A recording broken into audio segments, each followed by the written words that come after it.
Hey everybody, we're going to get to the WWE podcast in just a minute with my hour-and-a-half conversation with Ashley Mann on the Elimination Chamber and subsequent potential WrestleMania matches that have not yet been announced.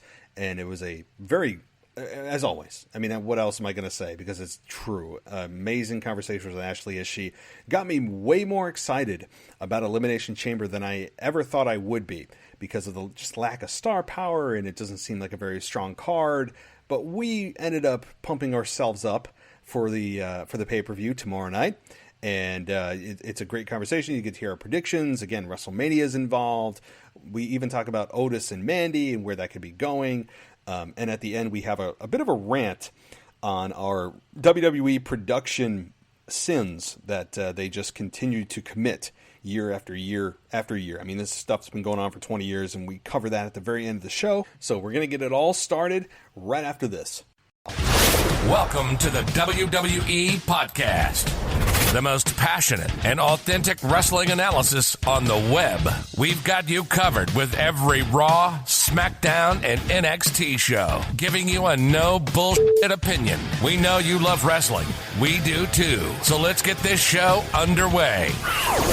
And that's the bottom line. What? 'Cause Stone Cold said so.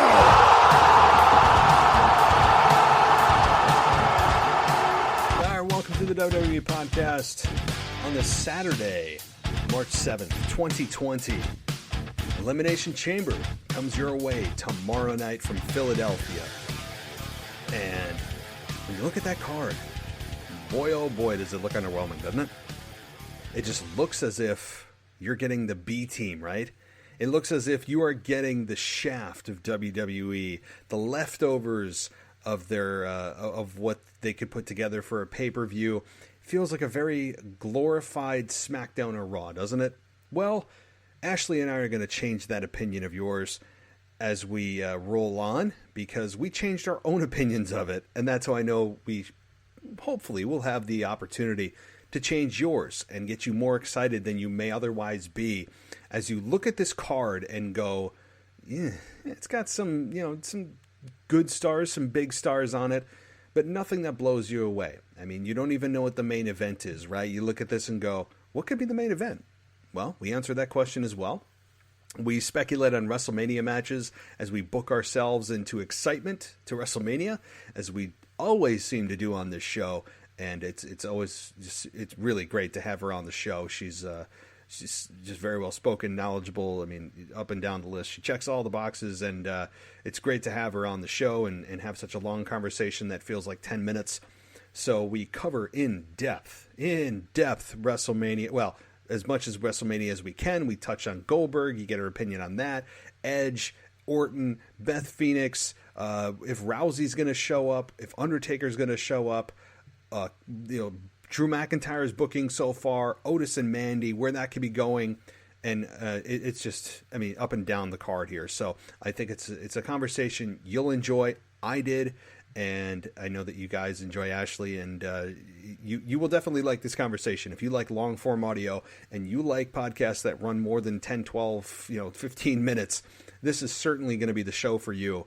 As we really ran long, and I sometimes I feel bad because I know I'm rambling about wrestling, and I know that we all have lives, and I just feel bad for sometimes keeping her longer than she may otherwise want to. So I appreciate her taking the time out of her evening to come and chat with us as we get closer and closer to WrestleMania. Boy, we are only friggin' 20-some days away.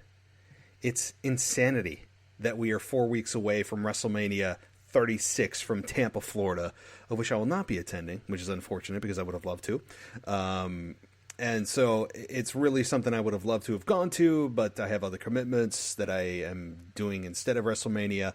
But I know that it'll be a great show. I'm sure that it's going to be one that's going to be memorable for sure. It's going to be long as hell, as we all know WrestleMania is. So, but anyway, we're here to talk Elimination Chamber. We're here to talk about what could be set up for WrestleMania. This is really a setup. It has potential to blow things out of the water, and that's a good thing in terms of wrestling quality, and we get into all of that.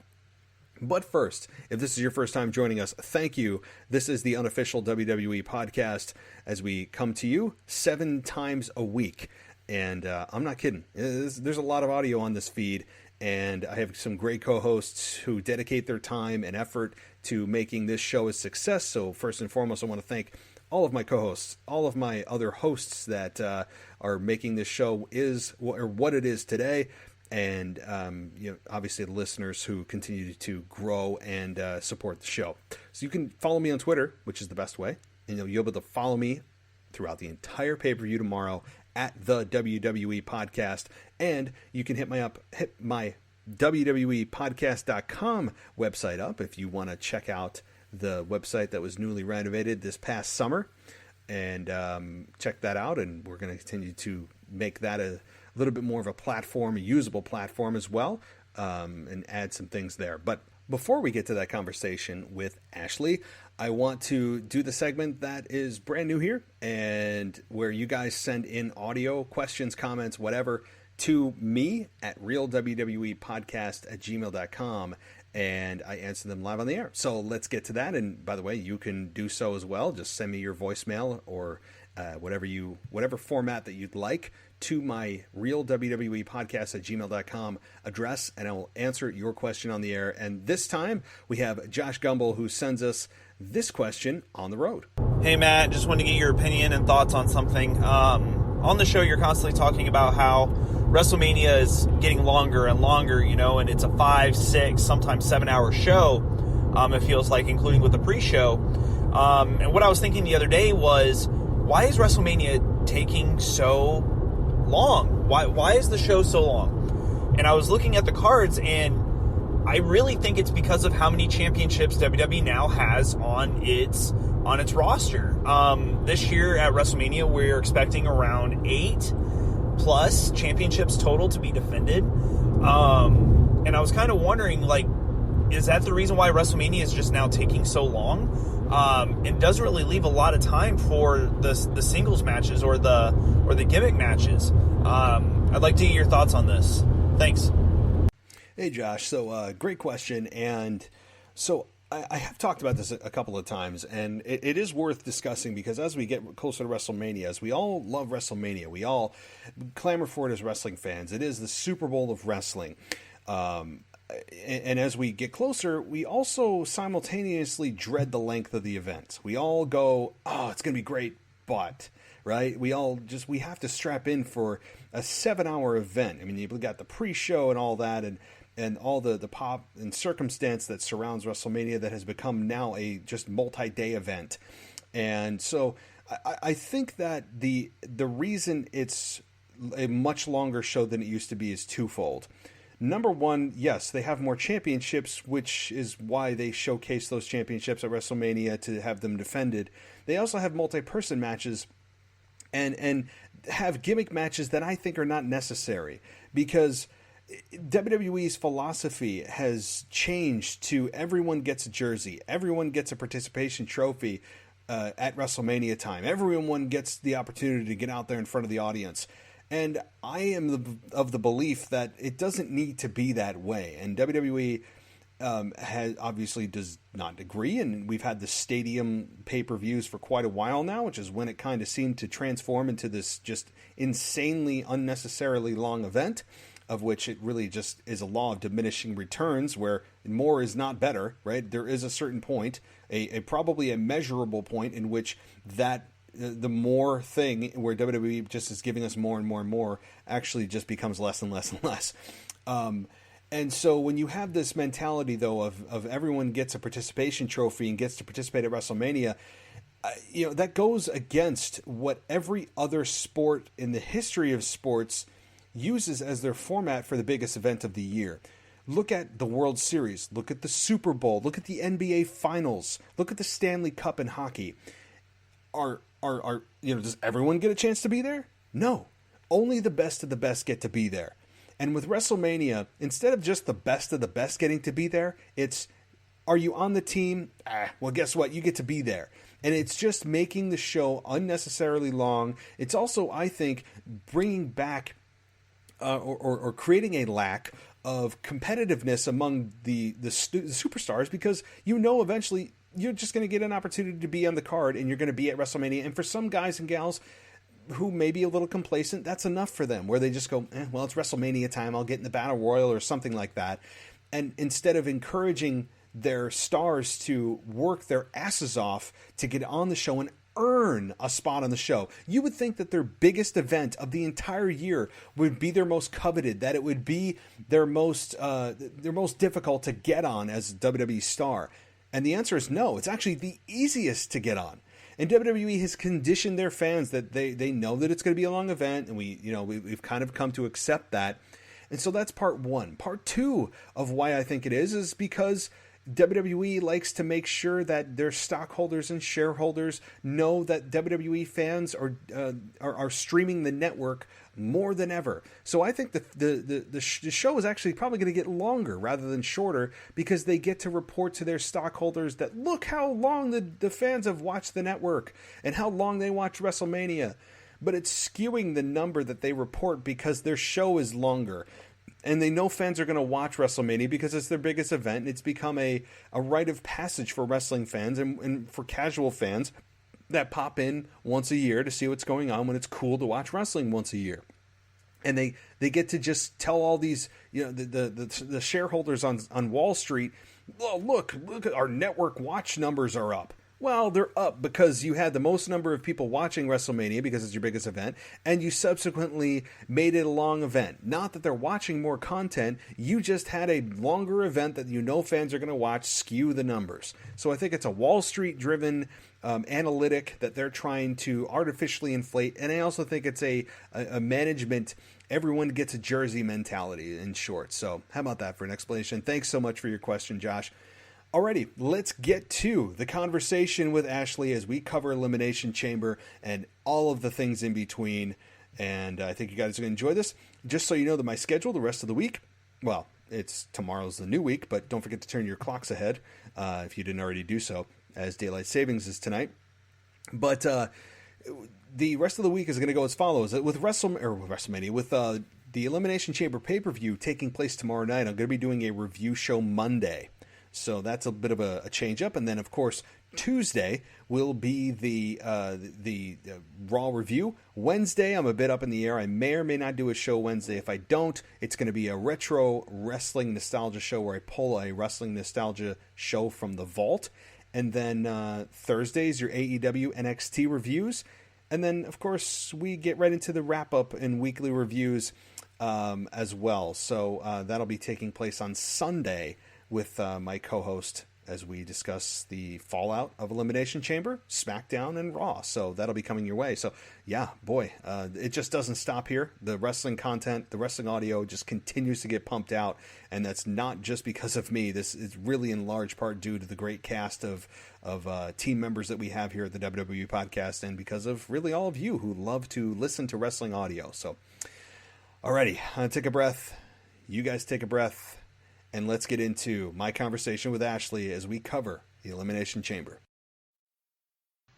Elimination Chamber is tomorrow night, and that means it's preview and prediction show. And what the hell would a preview and prediction show be without Ashley Mann? And it just seems to happen every single time. And next time we meet, it will unfortunately not be a WrestleMania preview show. It will be a week before it, but we'll still be able to.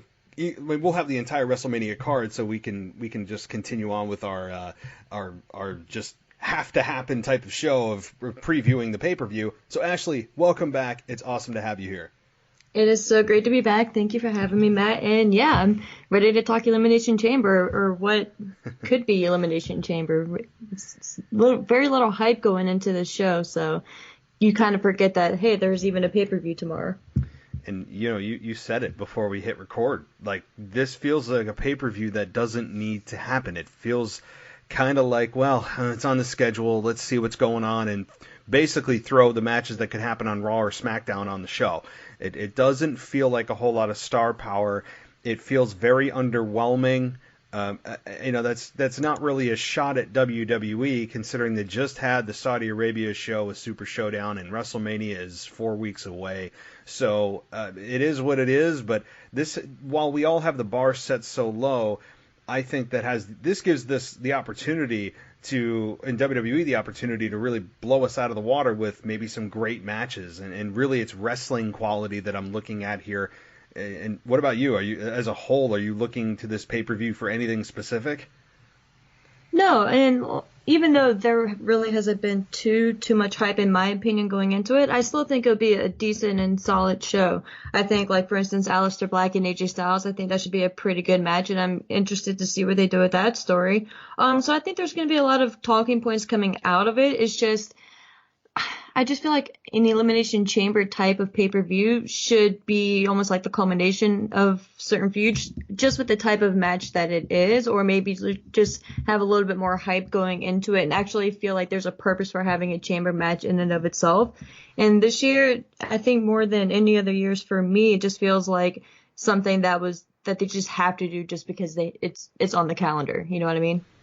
That's what this is. I mean, that's a good way to put it. And a lot of these matches, well, two of them that have a chamber attached to them don't feel like they deserve the chamber to be attached to them. I mean, this is, as I say, every single time that they have the Hell in a Cell pay-per-view, it just happens to be whatever's going on at the time is deserving of the cell. And I totally disagree. I do not like the pay-per-views being built around gimmicks. To me, that, I've said this before, but these types of matches should be reserved for the hottest of feuds, the biggest of blow-offs. It just doesn't feel special when you put these types of pay-per-views on just kind of a cycle of the yearly calendar of pay-per-views. So, I mean, we've got two matches in the chamber, and yeah, they have the potential to really exceed expectations, and I'm looking forward to them. And it just, I don't know. I'm not a fan of the gimmicks driving what matches should be in them instead of the matches and the programs driving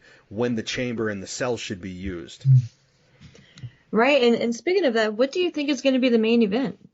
Unless they've officially announced it, and I missed that. That's so funny. I was going to ask you the same thing. So, based on WWE logic, they're going to spread these two Elimination Chamber matches as far apart as they possibly can, meaning one is probably going to open the show, one's probably going to close the show.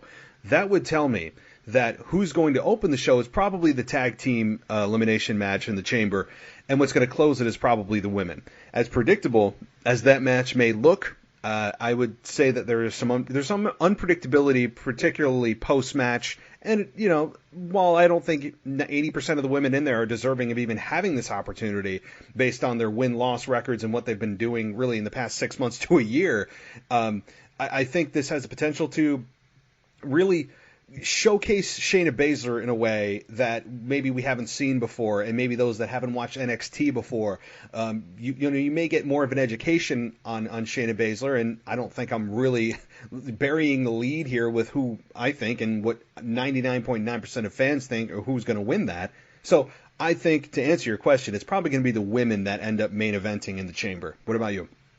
Yeah, no, I absolutely agree with you there. I was kind of torn. I could kind of make a case if they flip-flopped it, but no, I agree with you 100%. I think the women should main event it. I mean, because that honestly is the biggest story match for the lineup tomorrow, so it just makes sense.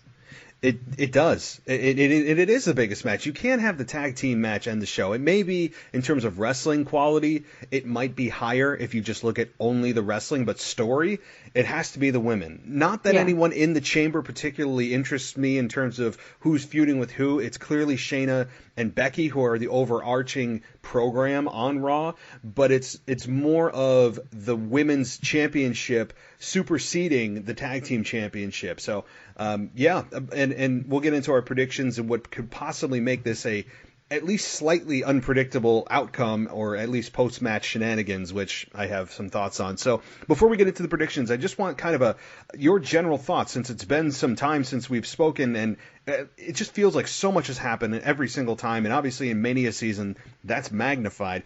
What do you think of Goldberg winning the Universal Championship from Bray Wyatt, the Fiend? I really wanted your opinion on this, and now that you had some time to digest it, and it didn't just happen, what do you think? Do you agree? What could be happening here? I really wanted to know. Man, that's the question, right? Now, for all wrestling fans the past, 2 weeks? Like, what do you think about the Goldberg decision? It's interesting. When we last talked, we kind of had a feeling and discussed the possibility of Goldberg winning. I wasn't surprised by all right, so I was surprised, but I wasn't surprised. I was surprised in the manner that it happened, meaning I didn't necessarily see a squash coming. And I have heard people say, oh, well, at least he no-sold the jackhammer, if that's what you want to call suplex, that. You mean vertical suplex, yeah, right. People say that he took the 3 count, but he got right back up and all that stuff. And yeah, honestly, I think we all can agree that he didn't really need the title, and yeah, he probably should have. They should have found a way to get it off of him, but I don't know. I just can't. The squash is what it's getting me, right? Like, if they even would have gone 5 to 10 minutes and he would have gotten some more offense in, I just think it would have set better with me personally. Like, I get the decision behind it, and I guess maybe part of me is happy that he is no longer champion, because that was kind of weighing him down in a sense for his character, which is kind of crazy to think about. But I don't like how they squashed him. I don't like how they handled it. I just feel like his character meant more, and the whole hype behind it, and the fact that was his first loss, and I don't know, like, it just, and then it makes you think about, like, all the guys that he beat, right? Like Seth, like, he kicked out of how many curb stomps, like, everyone's finishers, and then he takes a few moves, or a few spears from Goldberg and a vertical suplex, and he's done. So, I don't know, I'm sure it'll lead to a great story between him and John Cena, and a pretty good, a decent match at WrestleMania, and I'll be there for it, and I'm excited to see the match, and I'm happy that, like I said, he is no longer the champion, because at least that's not weighing him down anymore. But man, I just kind of wish they went about it a different way. Yeah. Initially, I was extremely angry, and I think most fans were angry based on, hey, this is Goldberg, a guy that's a WCW guy that is a one-trick pony, or two-trick pony if you look at his 2 finishing maneuvers, doesn't even throw punches or kicks anymore. I was extremely angry that they would do this to a guy that is the hottest guy that they've had, and an organically created guy that they've had in 10 years. And as time goes on, I'm starting to soften my opinion, and I think it's because when you look at the star power of Goldberg, it is bigger than The Fiend. It just is. WrestleMania is about selling tickets. I think it is also all about Roman Reigns in this decision. Because if it's always about Roman, and it always seems to be at the end of the day, Roman Reigns is going to get a better reaction against Goldberg, the guy that WWE know the fans are going to perceive as the guy that's a part-time guy, is extremely limited in the ring, and the fans are annoyed that this part-time 54-year-old man is coming in and taking the belt off a guy that was on a hot streak and one of the hottest gimmicks that WWE has had. And so Roman Reigns against Goldberg has a much better chance of getting cheered than does Roman Reigns versus The Fiend that we all thought was coming for months and months and months. Because I think if that had happened and they were going to anoint Roman Reigns as champion at WrestleMania, the WWE fans probably would have revolted or given a much more negative reaction instead of Goldberg, which we know is going to be a very quick match. And once I saw Spear versus Spear as a possibility, I got very nervous, and sure enough, they went that way. But if you're talking about pure star power, I understand why they did it. Goldberg versus Roman Reigns is a bigger marquee at WrestleMania than The Fiend versus Roman Reigns. And to your point as well, The Fiend was being weighed down. I actually didn't like him as champion. I didn't like when he won the championship, especially the way he won it. And the whole conundrum that was Hell in a Cell that continues to haunt Bray Wyatt, but to a lesser degree. I never felt that he needed the belt. His character is about vengeance. He's not about winning championships yet, and it felt way too soon, and that was extremely damaging with Seth, as we all know. But to me, it's all about Roman Reigns, because he was going to drop the belt it looks like at WrestleMania anyway, and they'd rather have Goldberg drop it to get a more positive reaction for Roman Reigns. All roads lead to Roman. When in doubt, just go to Roman Reigns. I mean, that just seems to be the way WWE's operated the last 6 years.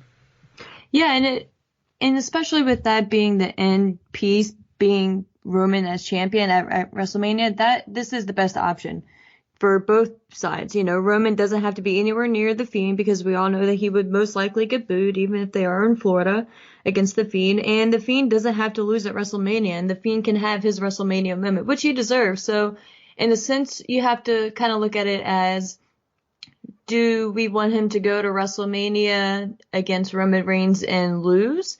Or do we want him to go to WrestleMania against John Cena and finally have that WrestleMania moment that he deserves, you know, and which would benefit his character more going forward?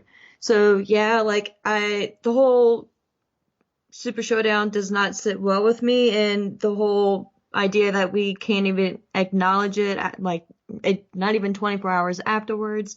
Besides just saying it doesn't matter what happened last, it's about what happens next and things like that. Like, that is the stuff that kind of bothers me. At least just tie a bow around it, you know? Like, show a video package, have Goldberg address it specifically, or have the Fiend address it. Just say, just however you want them to address it, and just move on. So I don't know. That kind of doesn't sit well with me. But yeah, I'm happy we're at least out of that situation, and we can at least go forward knowing that we don't have to worry about the Fiend and Roman Reigns, at least for right now. Exactly. And with him as champion, with the Fiend as champion, it limits your potential pool of candidates. Now with that weight off of him, and I hate to call that Universal Championship, the top belt on SmackDown, a weight, but for his character, it was a big weight that was just kind of keeping him in a very select pool of guys that you could work with. Now the Fiend has been unleashed, per se, and can just do anything he wants, which is what his character is best at. That's the unpredictability we're looking for, and we all saw Reigns, let's just get to Roman Reigns, and they didn't do it. That match is going to happen, maybe at SummerSlam, and it should be on a big stage, and you know what? I'm looking forward to that match when it happens. I think it's going to be an intriguing match that they've now kept them apart at WrestleMania season, so now you're going to be wondering, when are they going to finally get to that program? So this is honestly, I think, a good decision, even if the decision was, at the time, to put Goldberg as champion. It's kind of just a necessary sacrifice, as Bray Wyatt tweeted out. It's true that he said it's the sacrifice, a necessary sacrifice, and I totally agree now, after a couple of weeks of allowing this to sit and not just outright get pissed off about it. So I think this is seriously the best thing that could have happened. As crazy as that may sound with Goldberg as champion, I understand it, and I think this is going to be the best possible WrestleMania. And you talk about the Fiend versus John Cena. Yeah, they have a good story to pull from, too, from 6 years ago with John Cena and the Fiend. What happened at WrestleMania 30, we all know. Which they already started planting the seeds and showing a quick recap of that from this past Friday Night SmackDown. Yes, they did, and I like how they pulled from history, because we all said that was the knife in his heart of his character. And they almost word for word pretty much said that. Yeah. If you go back and watch the video package, he pretty much said that this is where Bray Wyatt started the downfall, and that started his downward spiral into the Fiend. And if it wasn't for John Cena beating him at WrestleMania, or the perception is that if John Cena didn't beat him at WrestleMania, then the Fiend wouldn't even exist today, which is interesting to think about if you really put some thought into it, and it probably is true. Yeah, you know? Think about that. And yeah, like that decision 6 years ago has led to this amazing character that I think is just going to get better now that the championship is off him. I don't want him in the championship picture for a while. I could deal with it for months, 6 months or more. I'm fine with him just going crazy, having a reign of terror. You never know who he's going to attack or what he's going to do. So, yeah, I mean, you could say the same thing for Rusev, honestly, too, when he faced John Cena at WrestleMania, and we all said, and since that time, Rusev's never been the same after his undefeated streak was broken. So, John Cena does have this mythical golden shovel that he just continues. I mean, it's creative, and I'm sure John Cena has a small hand in it, as John Cena makes light of it himself that he has this mythical golden shovel, but he kind of does, whether he wants to admit it advertently or not. So, all right, well, I just wanted to get your opinion on that as we roll into this pay-per-view. Not that anything is going to happen for either guy at the pay-per-view, I don't believe. The other thing I wanted to ask you about before we get into predictions is this whole Randy Orton Edge saga. I have to, because if it's not on the pay-per-view, so I gotta ask you. I know that you and I gave you credit for weeks of coming up with how cool would it be if Beth Phoenix comes out there and Randy Orton RKO's her. And lo and behold, a week ago, we were told Beth Phoenix is going to be on Raw for the medical update on Edge. And we all saw the RKO coming, and here we go. I don't know if you have some kind of creative pull in WWE, but that was a great call. It was, I loved, and I'll just, my quick thing is I love what they've been doing so far. I'd give this like an A. Not A+, but probably a solid A grade on this whole thing. I'm loving this, and as you know, Edge is returning this Monday, and Austin's returning next Monday, and maybe we'll talk about that in a minute, but what do you think about this whole thing so far? How you liking it? Oh, I'm loving it. I am so happy with how this past Monday turned out, which it sounds crazy, but I just love what they're doing with Randy Orton's character, and I'm happy we finally got a somewhat of an explanation, even though it's so crazy to think about, like, if for in his mind that what he said to us makes sense. But if you think about it, it kind of oddly enough does. Like, in his mind, he wanted to injure Edge before he could injure himself even worse in a potential match. So, and it's just, if you think about it, that's kind of what, like, the most psychotic people out in the world think, right? Like, they think that the harm that they're causing is good because they're actually saving you. So it's interesting. It's an interesting twist that they're taking with this story. So I just love what we've been getting out of Randy Orton, and kudos to him because he's been the one carrying this story for the past, month now, over a month. So, and because Edge is just now finally returning this Monday. So I'm curious to see how they have his return set up and if they're going to actually have Edge and Randy Orton interact, which I don't think they should. I think especially since they announced it well in advance, I think they should have Edge come back, start the show, maybe be in a neck brace or some type of, I think at this point he has to be in a neck brace.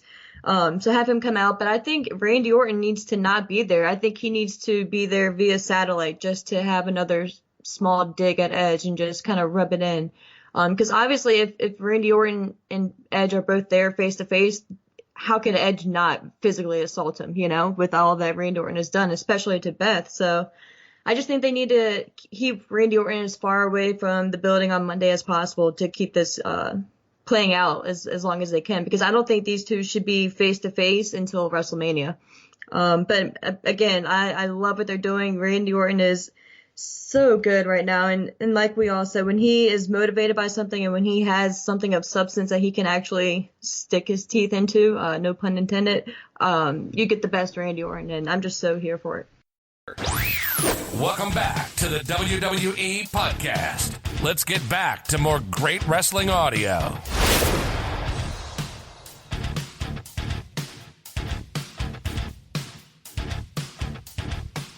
I am too. This is, you could argue, the best work of his career. I mean, yeah. On the mic, he's put it together. He is, for years he was just kind of the legacy star on SmackDown. He was just the star power that was there that you never thought was going to really get another shot at the top spot. But occasionally poke himself in. If he holds the belt, it's going to be for a brief amount of time. He never did anything really that stood out. When you think about Randy Orton's career, beyond this, tell me another thing he's done. Burn down Bray Wyatt's house in the woods. I mean, like, outside of that, like, I don't even know the last significant things he's done in the last 5-6 years. So, yes, and I'm loving this as well. I think the RKO on Beth was expected. I love how Byron Saxton called him an SOB and meant it. That was pretty funny hearing him actually swear like that on TV. I think the only small critique I would make, I mean, this is small, but if you were going to me, maximize the heat on Randy, yes, the RKO gets him heat, but the crowd was chanting for it. The crowd knew it was coming. They actually wanted to see it in some kind of sick way. I think it would have been a little bit more effective if it was an unprovoked RKO instead of having her slap Randy and then kick him, and then in response he gives her an RKO. I would have rather have her say, like basically. Or like if she was going to walk away or Yes. something like that, like have him swing her around and then hit her. Even a more cowardly way, where like he was going to leave the ring and then hits her with another, something like that, and then did the Stephanie McMahon deal where he like kisses her on the face or something like that. Like, but hey, I mean, that to me, that's how I would have booked it. Maybe they didn't want it for sponsor reasons, that it was an unprovoked attack, a man on female attack, and maybe that's some of the reason.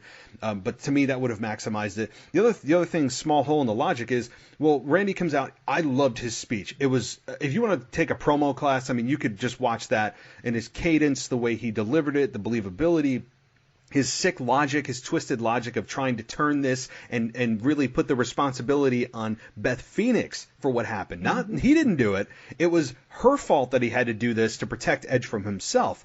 The only thing, again, is that he said, I have to break Edge's neck to protect Edge from breaking his neck.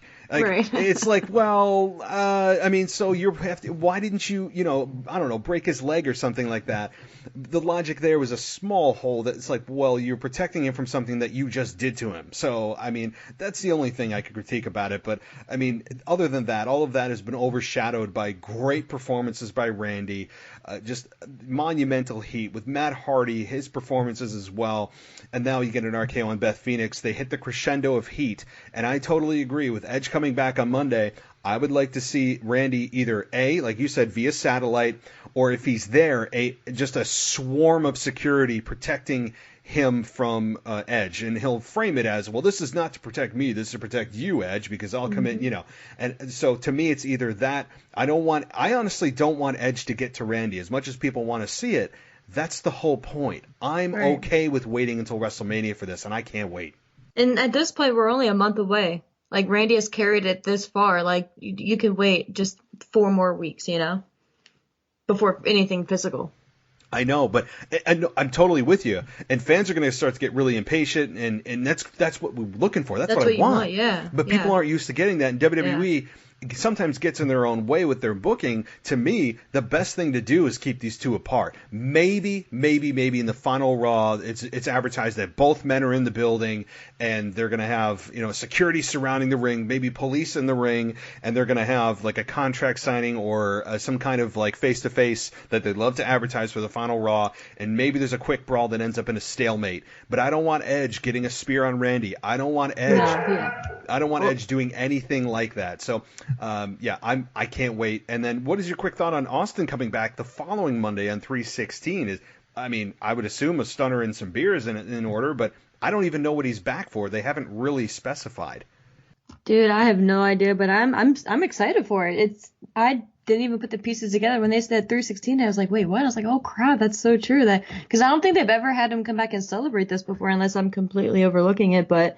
Yeah, I have no idea. I don't know if this means he may be involved in WrestleMania somehow, or if it is just a one-night celebration type of thing, maybe just a pop a rating or whatever the case may be. But whatever the reason, hey, I love seeing Austin, so I'm not complaining one bit.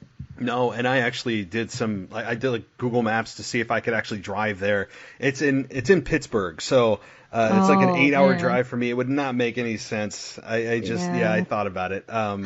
But yeah, so Austin there, obviously someone's getting stunned, I hope, with some beer. But I would think that it's so close to WrestleMania time, the biggest time of the year for WWE, that it would advance an angle. I don't think Austin's going to live in this bubble of just coming out and just, some no-name, low-tier heel comes out and he ends up getting stunned. I hope he's involved in something significant.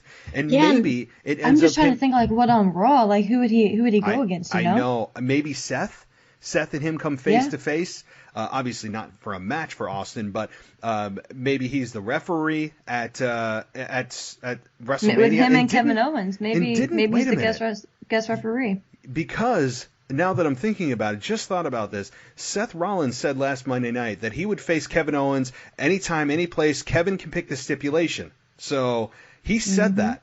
So I would, I think I just talked myself into it. I mean, it makes sense with Kevin Owens using the stunner, Austin obviously the master of it, and having Kevin Owens get the rub from Austin in this match. I would love that. So, dude, yes, me too. All right, that's it. That has to happen. Damn. All right, so we get ourselves all hyped up for these things that haven't even happened yet. But to me, that should be the purpose. I don't want Austin in this bubble of just what he does doesn't mean anything. So. All right. The last thing I wanted to ask you about before we get to our predictions is Drew McIntyre and his 3 claymores on Brock Lesnar after Brock Lesnar just unceremoniously destroyed Ricochet, which I really don't agree with.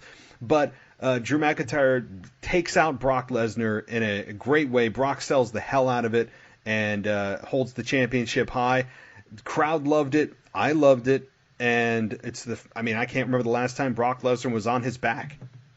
And it's funny. I'm so glad you bring that up, because as much as praises we've been giving Randy Orton lately, I think we need to give Brock Lesnar just as much praise, because I don't remember the last time we've seen him do this much consistent selling for one opponent in the past, I don't know how many years. At least nothing that I can think of right offhand. Or someone who is a young up-and-coming talent who actually needed it. Not like a John Cena or a Triple H, someone who's already established, but a young guy who hopefully will be a future star for the company. So I just think that what Brock Lesnar is doing right now for this story and the selling, the facial expressions, everything, like the little tidbits that you see him yelling out to Drew, when they're, I don't know if you saw that, it's like a small video clip, but when Drew had hit him with the Claymore on the stage, Brock had yelled over to Drew to grab the title so they can get that shot. Yep. And just little things like that, mean a big deal, and it shows what type of professional that Brock Lesnar is. So he gets a lot of crap and, a lot of negative feedback, especially on the internet. But man, what he's been doing for Drew the past month and a half or so, and what I'm sure is going to happen at WrestleMania, I'm just so excited for. And part of me wonders if we're going to see Brock get the upper hand at all on the road to WrestleMania, because Drew has been getting the offense the past few weeks and coming looking out strong. So I'm curious to see if we're going to see Brock actually hit an F5 and be standing tall at any point, or if they're just going to have Drew consistently go over up until WrestleMania. But yeah, I'm totally here for it, and I'm so happy for Drew, and I'm just so ready to see his crowning moment at WrestleMania, because he is one of those guys that you just look at his journey and his road to his WrestleMania moment. It is like a good feel-good moment, that not a lot of guys get. And I didn't feel this way with Seth last year. And that's not me Monday morning quarterbacking. I never felt that way with Seth Rollins, because I never bought into his babyface character last year. Never. At any point. It felt very contrived, and the Wii stuff was very forced. It just doesn't work with Seth. I think Seth is in the best position he's been in his career. Better than the Authority, better than his babyface run, taking out Brock Lesnar twice. He's in his own little world right now. Yes, and he's the leader of, not of J&J Security. He's the leader of a legitimate group that they have yet to name. I love how he's growing out his hair and his beard to look, I think it's supposed to look like Jesus Christ. I mean, seriously. In that furry leather jacket. Yes, which somebody, one of my co-hosts, I might have been last week, mentioned that it looks like it's Dean Ambrose's coat that he wore before he left. That's so true. Yeah, I found in wardrobe in the back. Yeah, I don't know, but I'm pretty sure it is. It looks almost exactly like it. I'm gonna have to go back and look at that now. The way that Seth Rollins is holding people's hands and shaking their hands as if he's some kind of prophetic symbol of religious solidarity or something. I love the way that he is just acting like this religious holier than thou character. To me, it's just going to get deeper and better. And I'm all for the Seth Rollins thing. I know we transformed it to Seth Rollins, but I'm loving what he's doing. I think the Edge return overshadowed what was going on in that group, which is a little bit unfortunate for Seth, because I think he was the Seth and the AOP before Murphy came on, to me, was the highlight of Raw. And then Edge comes back, obviously that's going to trump anything that's going on Raw. So I don't know. I'm a big proponent of what's happening. Kevin Owens versus Seth Rollins is clearly going to be at WrestleMania. So I don't know. I'm loving the whole Seth Rollins group right now. Me too. All right. Well, before we get to predictions, I do want to give you a moment here. I know you do another show, and I want to let everyone know where they can find you and what it's about, and anything else you want to share. Yes, I used to do another show. We've actually gone on a little temporary hiatus. There's just a lot going on. People have been moving, all that good stuff. So yeah, we've kind of put it on pause for now, but I'm still on Twitter at ASHMANNS. So feel free to follow me and talk wrestling or whatever's going on in sports world, anything like that. But yeah, feel free to give me a follow on there. And I'm sure we'll be getting back to the show at some point. It's just, life happens sometimes. Oh, trust me. I totally get it. Anytime people like feel bad, I can't make the show today. I'm like, look, I work a full-time job. I have a kid here I take care of. Like, life is life, man. It sounds easy sometimes. You just have to sit in front of a mic and talk. I'm like, no, you don't understand. Like, it's not that easy. Especially getting multiple schedules together. Like that's the hardest part at one location. Very difficult. So, anytime your show comes back, just let me know, and I'll let my listeners know. I'm sure they'll be interested to hear that it's coming back online, and we're looking forward to it. I love the show. You guys are great. All right, well, let's jump into the Elimination Chamber. As unstar-studded as this is, I think it does have the potential to really outdo the expectations. And I'm going to start right at the top here. I'm going to go with the women's Elimination Chamber match. I'm not going to make people wait because I want to get my thoughts out there and I want to hear yours. Natalya, Liv Morgan, Shayna Baszler, Asuka, Sarah Logan, and Ruby Riott. You know what? I'm gonna let you take this one first. I think this needs to be the showcase of Shayna Baszler. I think she just needs to run through the former Riott squad, have it come down to her and Asuka, have them go at it for 10, 15 minutes, however long you want to give them or however long you need, and just have Shayna go over, and then you probably have your stare down between Becky and Shayna. I think, especially with what has happened the past couple weeks with Shayna on the main roster, I think this needs to be her night. Elimination Chamber, for all the grief that we can give it, I think that in the past it has spun out some good matches. We've had good women's tag team matches in the past, good males tag team matches in the past. So I definitely think that this would be another one of those nights, especially this one. I think this may have the potential to steal the show in a way. If not, for no other reason, Asuka and Shayna. I think they could really play up Shayna's past in the cage since they've already referenced that in the past. So I think this does have the potential to be the match of the night, maybe. But if nothing else, this needs to be Shayna's moment. And then we can finally just get to the hype between Shayna and Becky officially and just go forward with that. Because Becky needs this, I think, maybe more than Shayna does. Just a substantial feud and story to, actually sick her teeth into. So yeah, I just think, yeah, right. I think this just needs to be Shayna's night, and yeah, just get on with it. I wouldn't play games here. I don't want WWE trying to swerve us, and Vince has been doing that now. I mean, you look at what we all believed was going to happen with Reigns and Fiend, and that didn't happen. And then we heard there were major shakeups happening in the WrestleMania card, and lo and behold, we get the two matches we didn't think we were going to get. So, but this is not an instance in which I want them to mess with things. I really, really, really don't want a screwy finish. I just want this a straightforward, let's get to it. It feels kind of just something that's a formality for Shayna Baszler, and she is the beyond heavy favorite. I mean, I can't remember a chamber match, men or women, that has been such a heavy favorite and the most obvious decision ever, because they've already started the program. They've already started Becky versus Shayna. What are they going to do? Just kill it? I mean, you can't do that. Rumors are flying that Vince isn't happy with Shayna, the way she worked the match with Kairi Sane this past week, and when Vince changes his mind on a whim and you hear about rewrites, that scares me.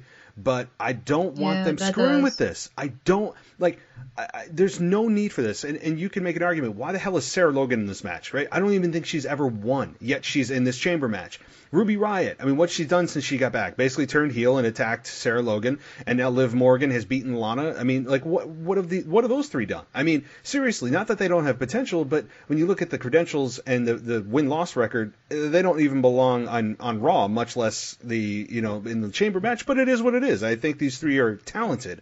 So I'm going to chalk that up to whatever. They need to have bodies in the chamber. And yes, Asuka, definitely deserving. Natalya, definitely deserving. And Shayna, those are the top three. I think it's going to come down personally. I thought about Asuka, but with Asuka being heel and Shayna being presented as a heel, I think it's going to come down to Natalya and Shayna Baszler.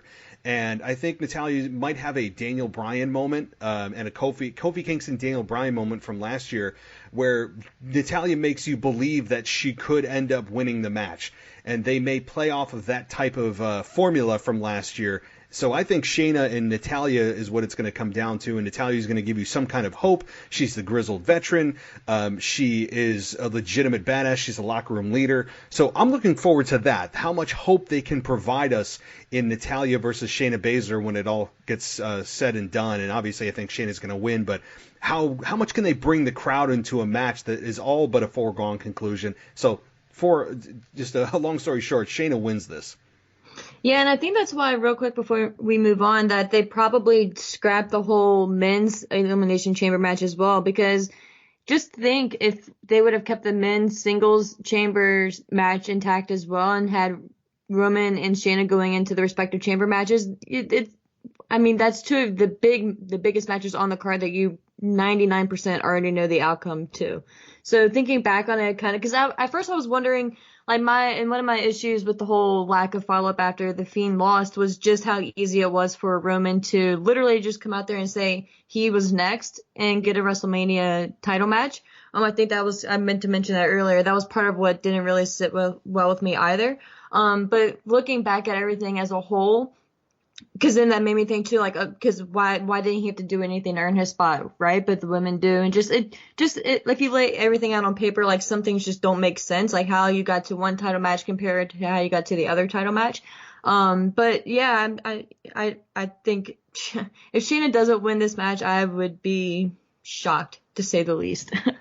I think there would be more outrage over that than the whole Fiend loss, just because of how preposterous it would be. So the thing you can't even make a case for anyone else. You really can't. No, and it's sad with Asuka being in there, you know.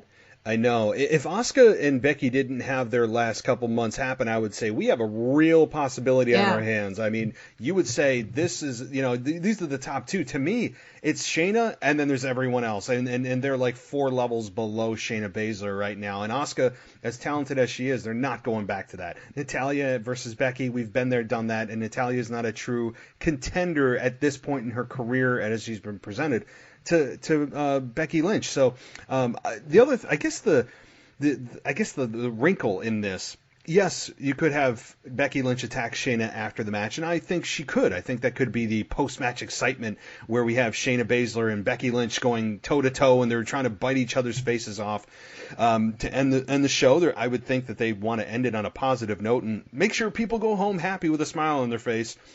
So that could happen. But do you think it's a possibility that Shayna or Becky Lynch is starting to slowly turn heel? Do you see any possibility of that? Personally, I have, whether it's intended or not. I think it's possible that at WrestleMania they do a double turn.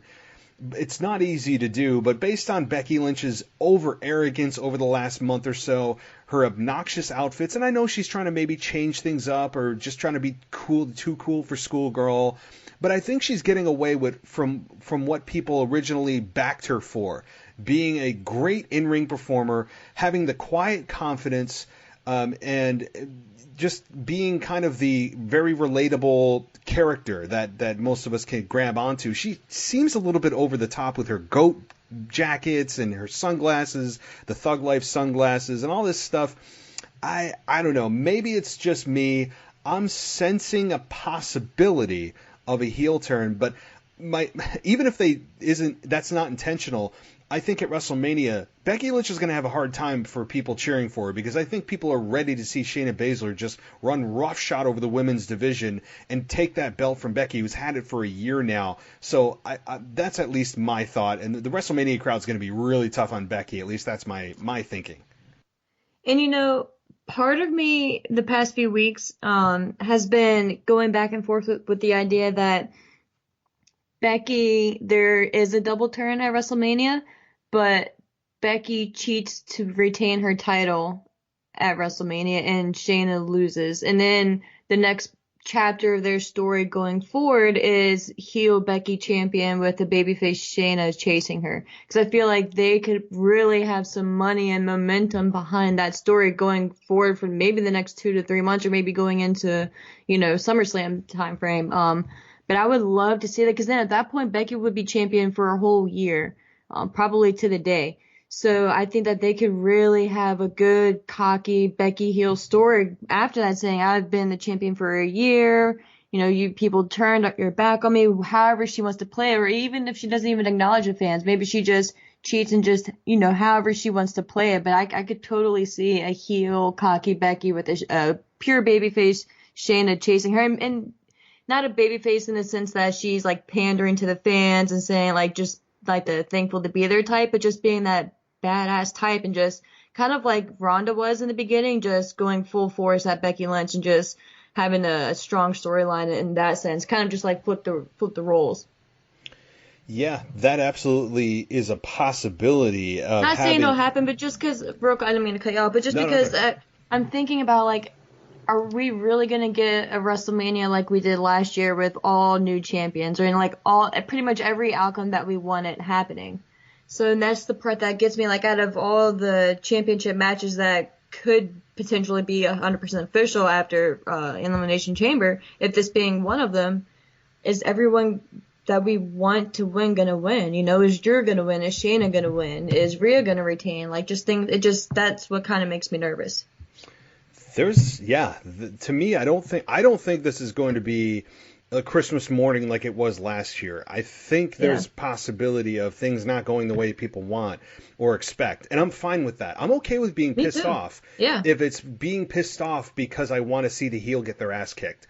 Not because not because I want to see a babyface on the rise get cut off at the knees. That's the wrong way to do it. The right way is to piss off fans because you want to see that babyface then climb the mountain even more. And it's a fine line to walk.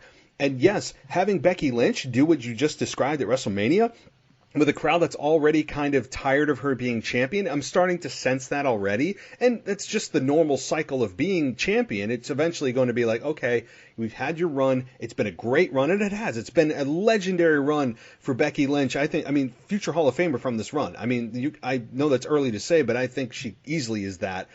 But it's just time. And I think if you extend that time in a way that she cheats to win and in an underhanded way to keep the belt and keep her streak going, again, with a crowd that's already ready to start to, resent her, is, I think, just magic waiting to happen.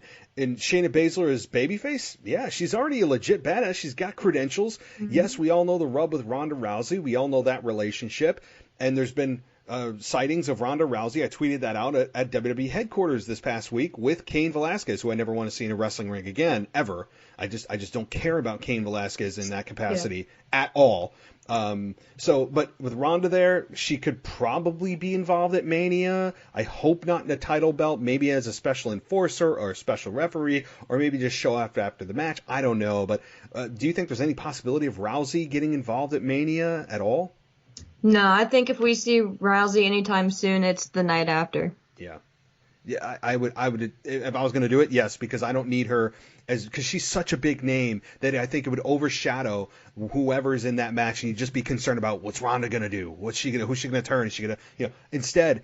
I would focus on the women that have been there all year and building to that moment rather than Ronda Rousey with that dark cloud of really skewing your focus, which I don't want. So, yes, I'm with you on the Monday Night Raw after it in Tampa. Okay, next match, Braun Strowman, Shinsuke Nakamura, Cesaro, and Sami Zayn, a 3-on-1 match for the Intercontinental Championship.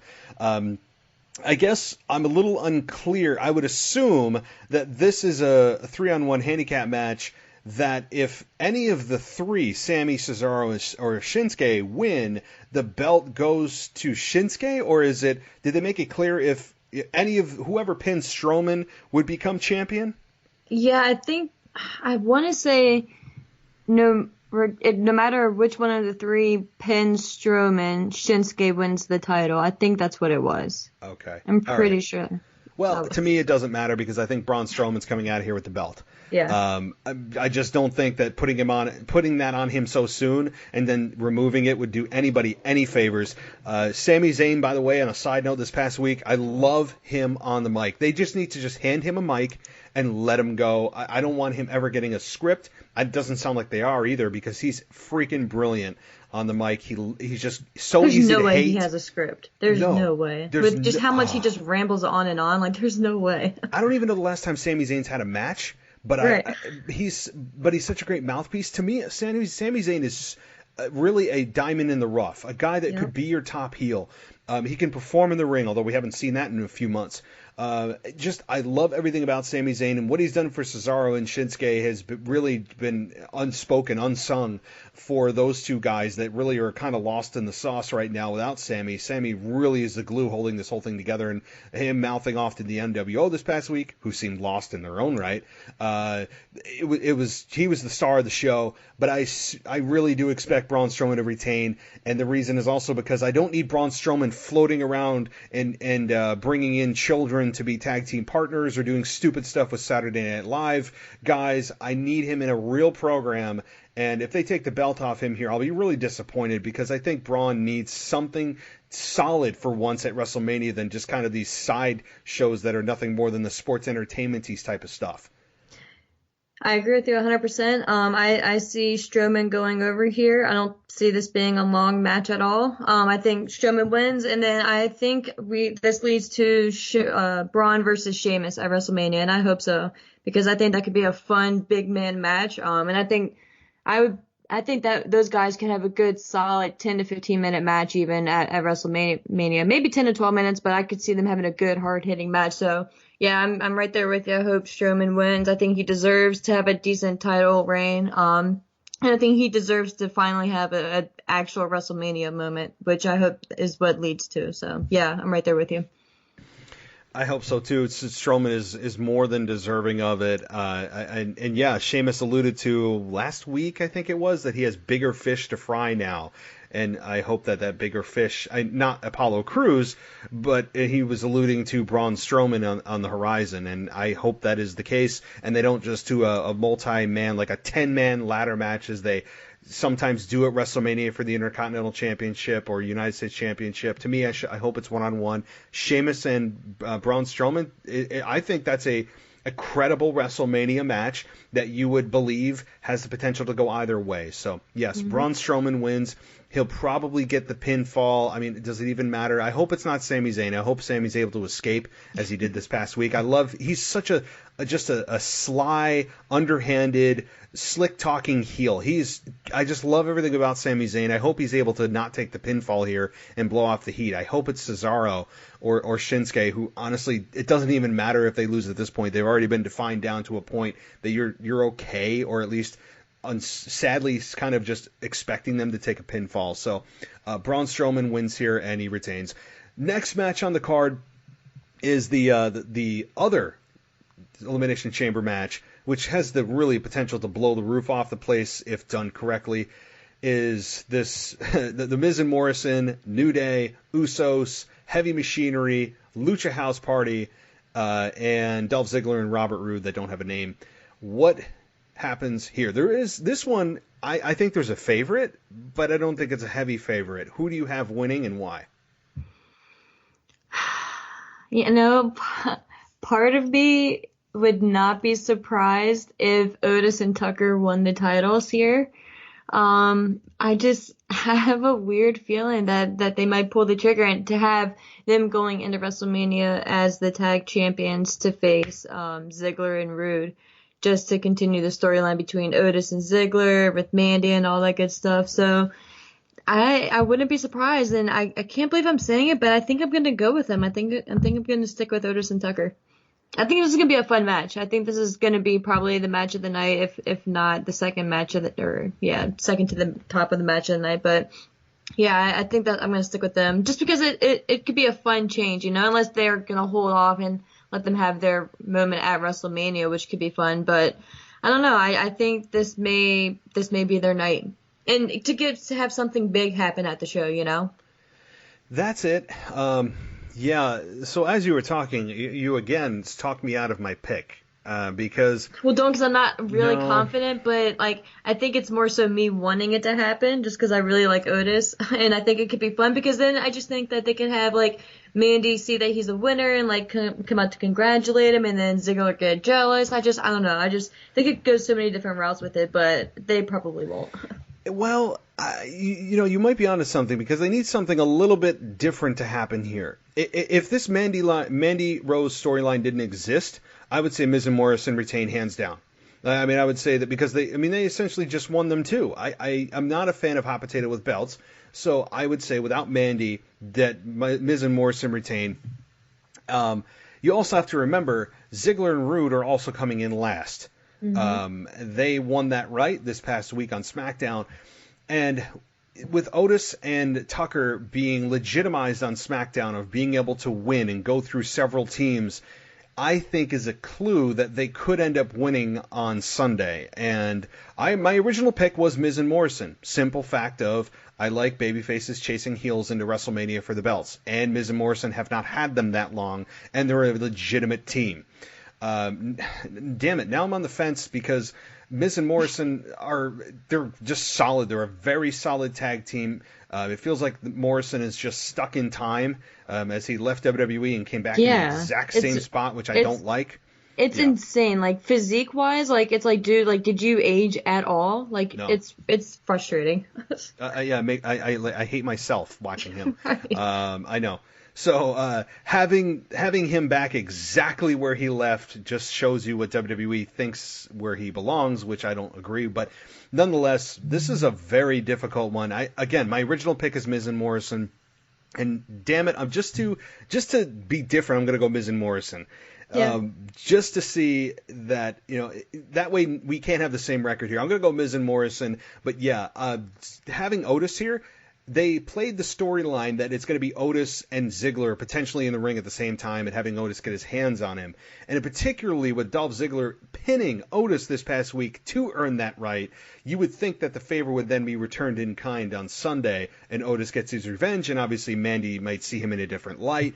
To me, I do not disagree. You absolutely could be right, and my brain is leaning that way, but only for the simple fact of being different, and I want to have a different record. I'm going to go Miz and Morrison. Yeah, no, and honestly, that they were my original pick as well, for pretty much every reason that you've already stated. But to me, too, Miz and Morrison are a team that do not need the tag titles, but they're a team that you can throw the tag titles on them at any time, and they're just as good as champions as they are as challengers, meaning like their promos, they can pretty much just tweak them regarding what their chase is or whatever the situation may be. So I don't necessarily think that they need the titles to have a storyline. I think they can go off and have like a separate feud with like the Usos or someone like that. 'Cause like if they're the champion, or if they keep their titles, like who do they face at WrestleMania? Are we gonna see like them versus the Usos or what?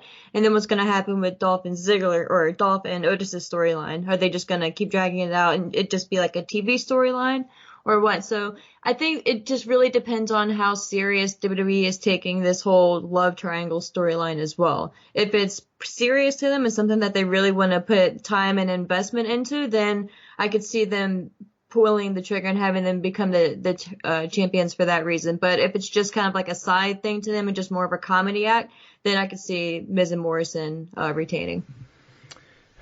This is not easy whatsoever. So we could sit until we're blue in the face, but I would say that those two are the favorites of winning this. I don't need to see New Day's champion, for God's sakes. Yeah. The Usos, same boat. We've seen them trade it back and forth for months and months and months. For really the last couple of years. I don't need it anymore. They don't need the belts anymore. Lucha House Party is just kind of like LOL. I mean, like, it's just not going to happen. It is only, to me, Heavy Machinery and Miz and Morrison. Could you make a case for Ziggler and Rude and then having him rub it in the face of Otis and Tucker? Yeah, and then having them overcome and chase Ziggler and Rude to Mania. Yeah, because there's that storyline of Mandy Rose woven through it as well, having it one-on-one. I highly doubt very much that WWE is ever going to have a one-on-one tag team title match at WrestleMania. This, to me, this is like the WrestleMania card, but just a month early. Or WrestleMania match, but a month early. I don't see a one-on-one for the belts, but right. This is an interesting match from a lot of perspectives of who could win, and probably the most unpredictable match on the entire show. The next match is the Street Profits, Angelo Dawkins and Montez Ford versus Seth Rollins and no longer Buddy, just Murphy. And I'll give you my quick thought on this. I think the Street Profits retain. which then again makes me very concerned that I'm wrong in my Miz and Morrison pick, because having everything be very predictable is not Vince's way. And the Street Profits, to me, they are the fresher team. They're the up-and-coming team. They've got a lot of momentum since they stopped the terrible just mocking of the Sunday night or the weekend report, which was just awful. Or standing backstage and standing and talking to each other, but looking at the camera as they talk to each other and talk about matches in a very just quirky way that makes no sense. And they're kind of rapping but kind of talking, and then instead of worrying about their own careers, they're talking about everyone else's. It was awful. I really, really dislike that version of the Street Profits, but they've since put them in the ring, which is where they shine.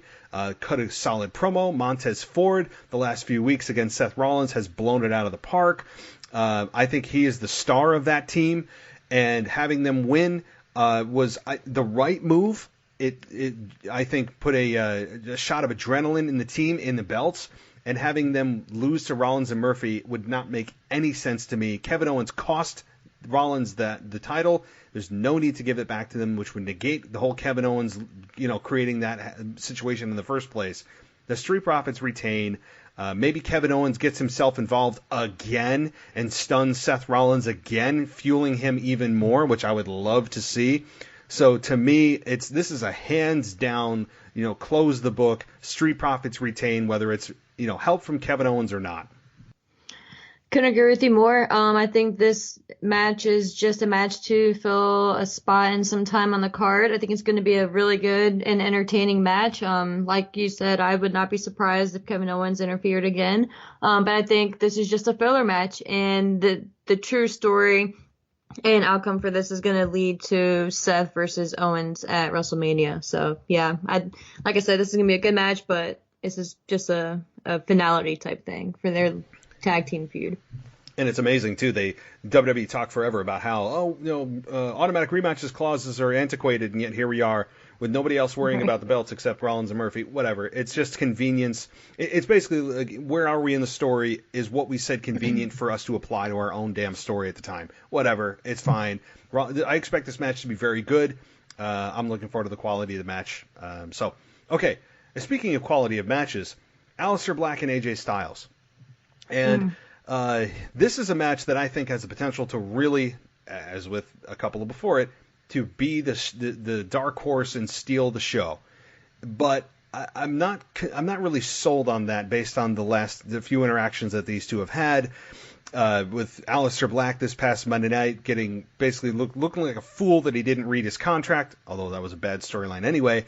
With Aleister Black getting beaten by AJ Styles, who subsequently got single-handedly chokeslammed by Undertaker at the Super Showdown and was pinned on a single chokeslam, which to me really killed the interest in an AJ Styles Undertaker match, having AJ lose with a single move. I didn't like that. This has a great opportunity to be good. It may be great if given enough time. It's a no DQ match, so yeah, you could have Undertaker interfere here. Maybe he shows up, maybe he doesn't, but I would think AJ Styles is going to win this clean simply because he has the Undertaker on the horizon. You can't have AJ lose here. Yeah, and especially now that Alistair has already suffered a pinfall loss, you don't really have to worry about that, a singles pinfall at least. You don't really have to worry about that as much anymore either, whether they were really concerned with that or not. Yeah, I think this is the match I'm definitely most looking forward to just for in-ring quality. I think this is going to be a fun match. And I hope they give them at least 15, 20 minutes. I just think this is going to be a match of the night. But yeah, like you said, I think this is going to be AJ Styles' match. I think this is just going to be another good, solid match, and then we'll have AJ come out on Monday and brag about his victory, and then I think that's when Undertaker will interrupt him, and I think that'll be the start for their setup to their potential WrestleMania match. But yeah, I'm definitely looking forward to this one, and I'm interested to see how they take advantage of the no DQ stipulation, if they go more weapon route, or how violent they end up getting with each other, or if it was just a way to have the OC interfere. So yeah, I'm definitely looking forward to this one though, for sure. I think you said it. I think it's a way to get the OC involved. I don't know who would help Aleister Black on his behalf. Maybe Ricochet. Yeah, maybe Ricochet, who was, I mean, geez, you talk about going a fall from grace. Yeah, maybe it is Ricochet, but to me, AJ has to look strong here. I would actually advise against the OC doing this, because if you want any kind of interest or any kind of credibility being built back to AJ Styles, you can't have him use his cronies as a way to win this match, because it's bigger than that. And this is AJ Styles, man. This isn't like just some random guy, like mid-card guy, you know? Like, this is AJ Styles we're talking about. Like, he doesn't need the OC. Like, he is AJ Styles. Like, he speaks for himself, you know? A guy that beat John Cena clean. More than once. So, how many guys can say that, you know? Really? I mean, so this is a guy, I would keep the OC the hell away. I don't think that they'll be able to, because I think that no DQ would warrant the OC getting involved, since they can do it legally. But I would have AJ look extremely strong here. Aleister Black has time to build his, Aleister Black has got a lot of days ahead of him. AJ Styles doesn't. So AJ Styles, to me, would be the guy that you need to focus on to really, really build him as big as you can, and as nasty as you can, to make him a credible threat against The Undertaker, that did a lot of damage against AJ Styles at Super Showdown, with just basically not even taking his clothes off, or his coat and hat off, and ends up beating AJ Styles as if it was just local talent. I did not like that. That's why this, to me, this AJ Styles Aleister Black match, you would think is, oh my God, if none of that had happened over the last 3 weeks, you'd be like, this is going to be amazing, I can't wait. And within a couple of weeks of them and their booking decisions, it's not as interesting, and I don't like that. It's a shame that we're looking at this match going, I mean, it could be really good, but we honestly don't care as much about it as we should, and that's a damn shame when you look at that. Yeah, especially not for nothing, because that match could have sold itself. It was a very simple story, 2 fighters going into it. AJ could have played, the chicken, heel, and just had Alistair chasing him into this feud. It just kind of could have written itself for a nice little semi-feud before AJ gets his actual storyline going for WrestleMania. But yeah, and a lot of people are concerned with Aleister Black if he doesn't end up on WrestleMania this year, but I'm not. I think he's in a good spot right now. Yeah, of course, it could be a different spot, and he could be much higher up on the card, or, could be doing something more substantial. But I think right now, with the lay of the land on Raw, I think this is kind of where he needs to be right now until WrestleMania. Then once WrestleMania is over with, then he can start his build to the top. So I think right now this is kind of where he needs to be, unfortunately, And we'll all forget it. I mean, this will all be forgotten after, Monday Night Raw after WrestleMania. I mean, everything gets reset. It's the true new season of wrestling. It is. He could end up on SmackDown in a completely different role, and be at the top of the card. So people that are losing their minds over AJ winning on Sunday, and I don't see another outcome, don't know what happens after WrestleMania. Like, you need to just take a step back and go, this is all going to be reset in a month. And you can't do so much at WrestleMania, like you can't involve everyone. As much as it'd be nice to have him involved, and trust me, it could be very interesting and very, lucrative for everyone, but you can't do but so much. Yeah, and maybe he wins the Andre the Giant Memorial Battle Royal. I mean, at this point, yeah. So, all right, the next 2 matches and the final 2 matches here have the potential, as a lot of these do, as I look at the wrestling quality that we talked about, have the potential to really be awesome as well. Andrade versus Alberto Carrillo for the United States Championship. Yes. And I think this one, again, if given enough time, could be very, very good. If they're only given 6-7 minutes, I wouldn't blink before this match is over. They'll probably work too quickly and try to get their stuff in, and then before you know it, you're like, wait, what happened? This one, I originally thought Alberto was going to win this. Simple fact that, Alberto's been struggling against Andrade. He's kind of the new face. It would give him some momentum. But Andrade is so damn good, and having him with Zelina Vega, and you could say, well, he failed the 30-day suspension. WWE is losing faith in him. It's not good to, maybe they're going to take the belt off him. He served his time. I mean, how much more are you going to punish the guy, which is really ultimately punishing the company, yourself, for not letting him carry the belt, of which he's done a great job with. And Zelina is, I mean, we've sung her praises before, and I continue to say how great she is on the mic and great she is for his character. I think Angel Garza probably gets involved here. to help Andrade, and maybe Rey Mysterio comes in to even the odds, and Alberto's distracted, and Andrade ends up with a roll-up or something like that. But this has all the makings for a really, really good match. I ultimately think there's going to be a lot of kind of wonky stuff with Angel Garza and Rey Mysterio, and Andrade retains. Again, I agree with you here. I don't think that Andrade is going to be punished or anything like that. I think if they were going to punish him, they would have had him lose the title before he went on his suspension, or lost it immediately when he came back. So I think whatever punishment that they were going to do, I think the suspension was it. I think Andrade is still a future top star in the company. But man, I am such a fan of Angel Garza. I know he's not in this match, but there's just something about him. That guy is just so charismatic, and there's just something about the way he moves in the ring.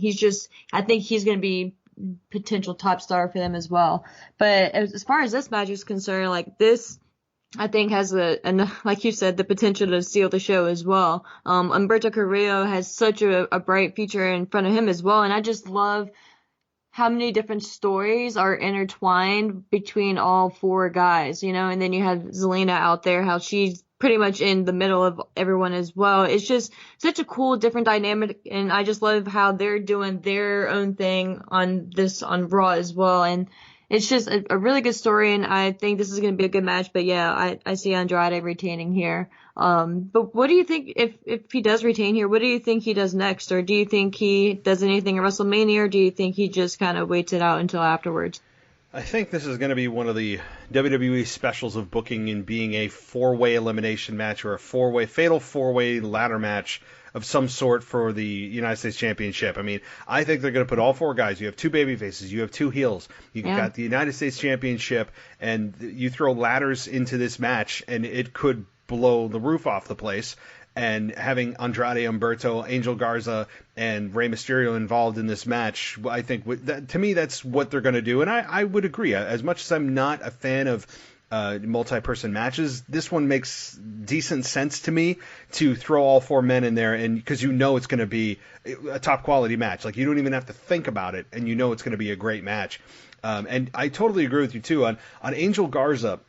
He has something that I haven't seen in I don't know honestly how long. He doesn't look like a wrestler trying to be a wrestler. He looks like he's just that way. Like, the way that he smiles, the way that he carries himself, the way that he speaks, it's very magnetic, and it reminds me a little bit of Eddie Guerrero. He's got that vibe about him, that he's this cocky, arrogant guy, but he can perform, at an extremely high level. He reminds me a lot of Eddie Guerrero. At least maybe that's the vibe I got. Absolutely. Everything that he does, just the look on his face is so effortlessly. Like, just the way he goes out there and he has old ladies giving him a kiss on the cheek when there's this virus going around. Like, it's amazing. Like, everything that he does is just, like you said, it's like magnetic. You're just so drawn to him. And no matter what he's doing, whether he's speaking, if he's just standing off to the side, like, you're just drawn to him, and he kind of steals the moment. So I'm just so excited to see how the future is for him. But as you were talking about having a potential ladder match, could you just imagine Rey Mysterio and all four of those guys in a WrestleMania ladder match? That would just be show stealer for sure. It would be, and I think they're going to do themselves a disservice not doing that, because what are you going to do? In this case, they're already doing the one-on-one match with Umberto and Andrade now. Give them 15, 20 minutes. Exactly. This needs to be a multi-person, because you're already going to the well here on one-on-one. So, yeah, I agree, and I'm looking forward to this, and I'm really looking forward to see what Angel Garza does. I mean, typically I'm not super into guys that I think they're going to keep on the kind of the lower mid-tier card, but this guy has just something about him that I'm like, there's a star in there that I don't know if he could be, a John Cena level. I mean, that's getting way ahead of ourselves, but give certainly him a few years. You never know. 2-3 years. Yep. I'm all for this. Just to see how effortlessly he made the transition from NXT to the main roster just within 30 days of Andrade being out, because that was what prompted him to come up there truly to begin with, was Andrade getting the suspension, and he came up there with Zelina in his corner, and he just stole the show. He does. In that respect, for that position, at least, it's just, they got something with him. They do. They really do, and I'm okay with the slow burn. Yeah. I don't need him shooting to the top. I don't need him being United States champion even yet. Maybe wait a few months. Maybe wait till after WrestleMania, or even if you crown him at WrestleMania, fine. But I think Alberto Carrillo's probably going to be the guy to get the belt because they've gotten a little more focus on him. He's been the guy that's struggling. Ray is obviously past the prime of his career. He's not the focus of WWE anymore, and it's just the way it is. And I think Alberto's probably going to win it at WrestleMania for a match that doesn't even exist yet. But all right, well, we're looking out to Mania already. But the final match here is another potential dark horse, but it's Daniel Bryan versus, of all people, Drew Gulak. Imagine if you had said that 6 months ago, that Daniel Bryan versus Drew Gulak would be on a pay-per-view. And here we are, 4 weeks from WrestleMania, and we have no idea what the hell Daniel Bryan's doing. None. Zero. I'm trying to put him in, maybe he's a Sheamus contender as well.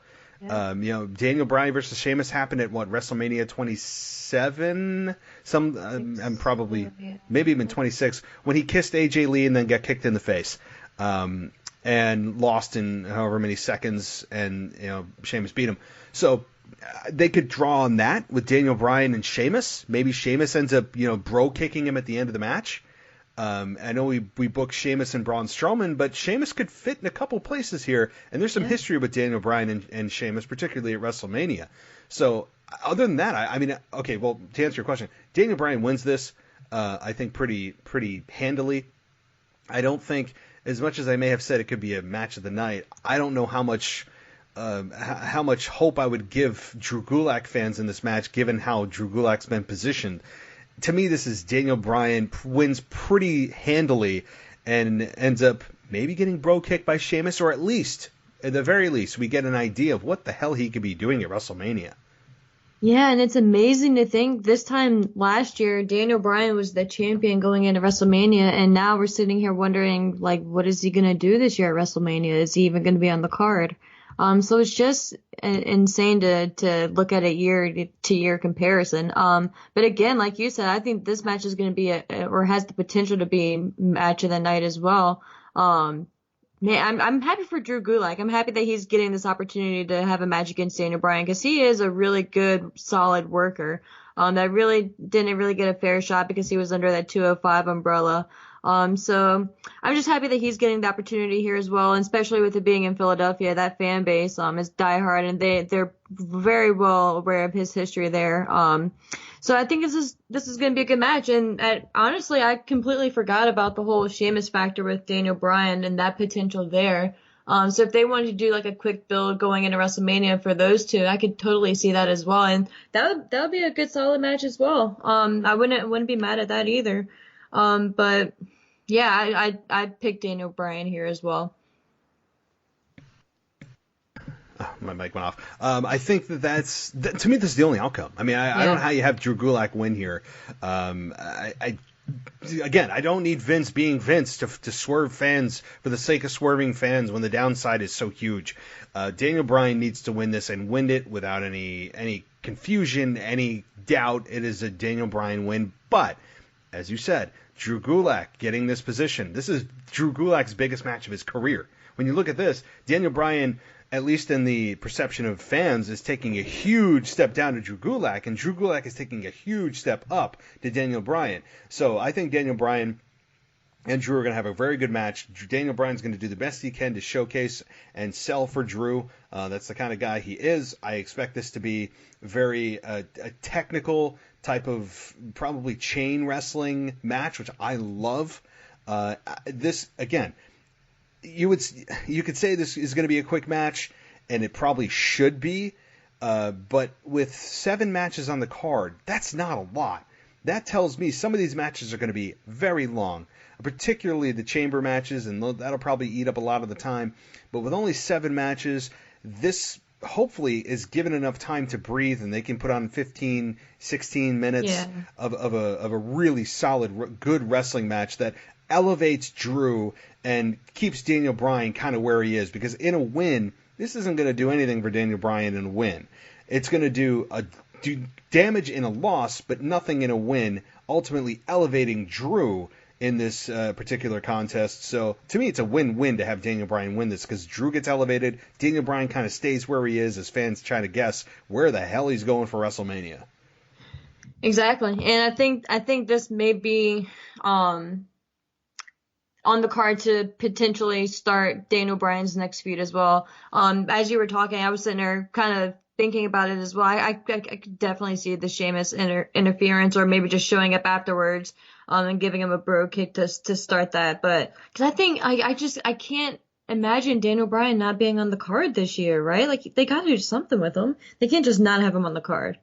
No, they can't. And with Sheamus just definitively beating Apollo Crews, there's no loose ends for Sheamus where he's still kind of in a program with this person or whatever. Sheamus is wide open. He is completely open. Daniel Bryan is in this program that's just kind of a hold me over setup program. To me, as much as we say Sheamus and Braun Strowman, which could still happen, I think it makes more sense to put Daniel Bryan and Sheamus. Braun Strowman has a number of contenders that he can work with. Daniel Bryan is pretty damn limited in who he can work with, and with Sheamus wide open, I'd rather see a Sheamus-Daniel Bryan match, particularly pulling on the history they had, 10 years ago. Yeah, and not for nothing, if that's the route that they're going to go for WrestleMania, then I could totally see Sheamus costing Daniel Bryan this match against Drew Gulak and having Drew go over. And then that'd be the setup and just like the start at least, so they can at least have an excuse to start the match to go forward. And then to, even have an excuse to bring up their history and things of that nature. So, yeah, I actually see that going in either way now, depending on what they want to do for WrestleMania with Daniel Bryan. So, yeah, you may be onto something there. As we always get ourselves excited for stuff that's not even real yet. Yes, that's, right. That's just what we do. Right. We've already got ourselves excited, booked for WrestleMania for some of these things, but I think we've got some solid logic to sit ourselves on. And some of these matches, as we've been talking, initially looking at the card, I'm like, I'm not so excited. But as we talk, I'm getting kind of more excited as, yes, some of these matches are setups. Some of these matches look extremely obvious. But the potential for wrestling quality is really at a peak here. I mean, I don't look at a card too often and go, there's not a whole lot of people on here. The matches aren't going to be great, and not have star power. There is almost no star power on this card. I mean, you have AJ, you have Daniel, you have Seth Rollins, but as a whole, nobody would look at this and go, that is a stacked card, which really tells me this is going to be an overachieving pay-per-view from a wrestling quality standpoint. I think there's going to be a lot of great near falls, great chain wrestling. That's what we watch wrestling for, and this has the potential for that as well. So as a whole, I'm looking more forward to this pay-per-view than I was when I first hit the record button. How about you?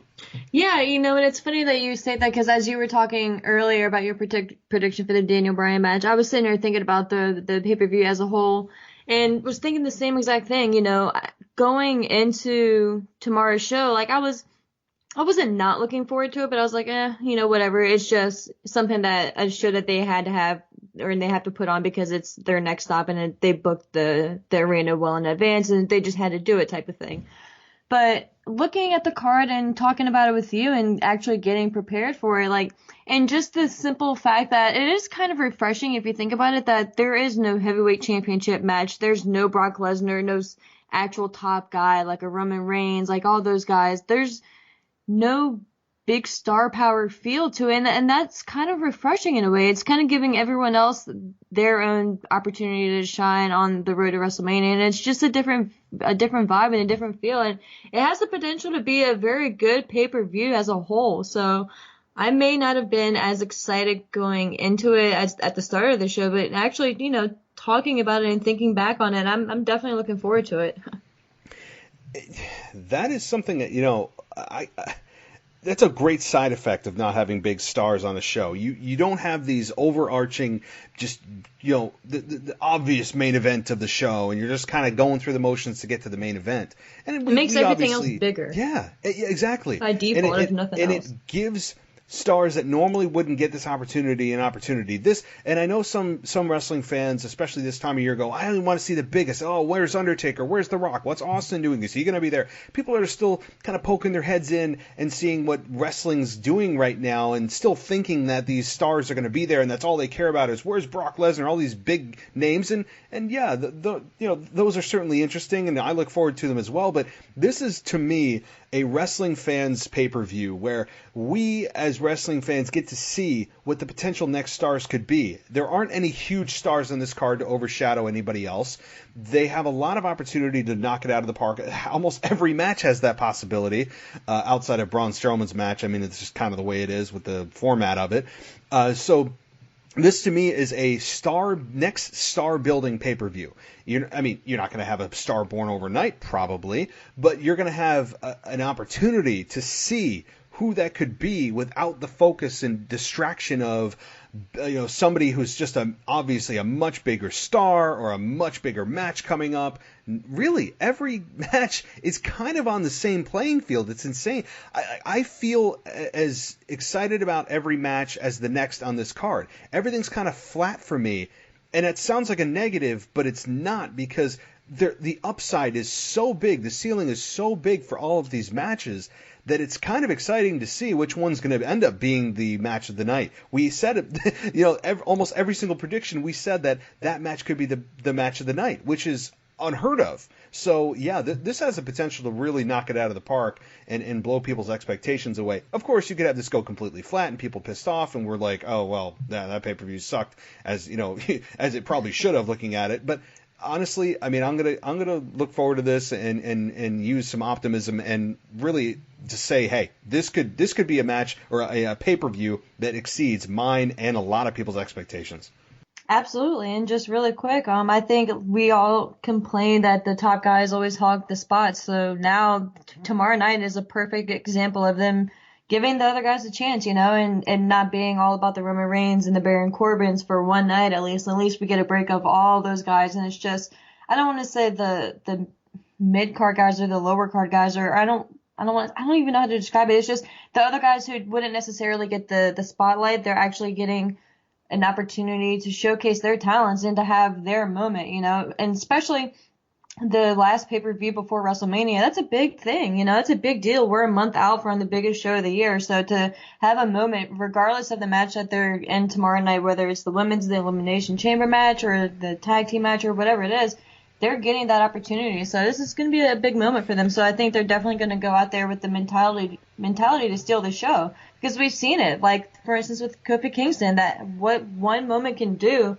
and one match can do for your career. So I wouldn't be surprised if, maybe not necessarily to that caliber, but it would not shock me to see someone else have a breakout moment. No, and that's the key. Who's gonna have that moment? Does it even happen? But it's there. There's so much potential. And when you look at the names, like some of the names that you would be like, they're on a pay-per-view card. Sarah Logan, like a right? Drew Gulak, yeah. Drew Gulak, Alberto Carrillo, that wasn't even known a month and a half ago. I mean, some of these guys and girls, Lucha House Party, for God's sakes, is on the main card. I mean, so some of these individuals just you would be like, no way they're on the pay-per-view. And they're in prominent matches, and they are against formidable opponents, not just in a throwaway pre-show match. So this, to me, I mean, yeah, I think we've talked ourselves into getting way more excited than maybe we should be or ought to be, and we're going to regret getting ourselves hyped up for nothing. But, I mean, it does. It has a potential to also really stink out the joint. It does, but I think the upside is a much bigger one than the down. So, yeah, damn. All right, now I'm a little more excited from a wrestling perspective. Not necessarily story, but perspective, a wrestling perspective. Me too, and they're going to be in Philly, so Philly will tell you if the show is great or the show sucks, so there's that too. So that always gives it that extra factor as well. That is true. Philly is going to tell you like it is. I don't think they're going to hold back. Definitely not. All. So that is true. That comes into play big time with the Philly crowd, as we all know. They have a very soft place in my heart for what they did to Roman Reigns in 2015. I still I hear Philly and I go, thank you. Like if I'm flying over Philly, I'm like, you guys are the best. Like it still just has a very soft place in my heart for it. So Philly, thank you in advance.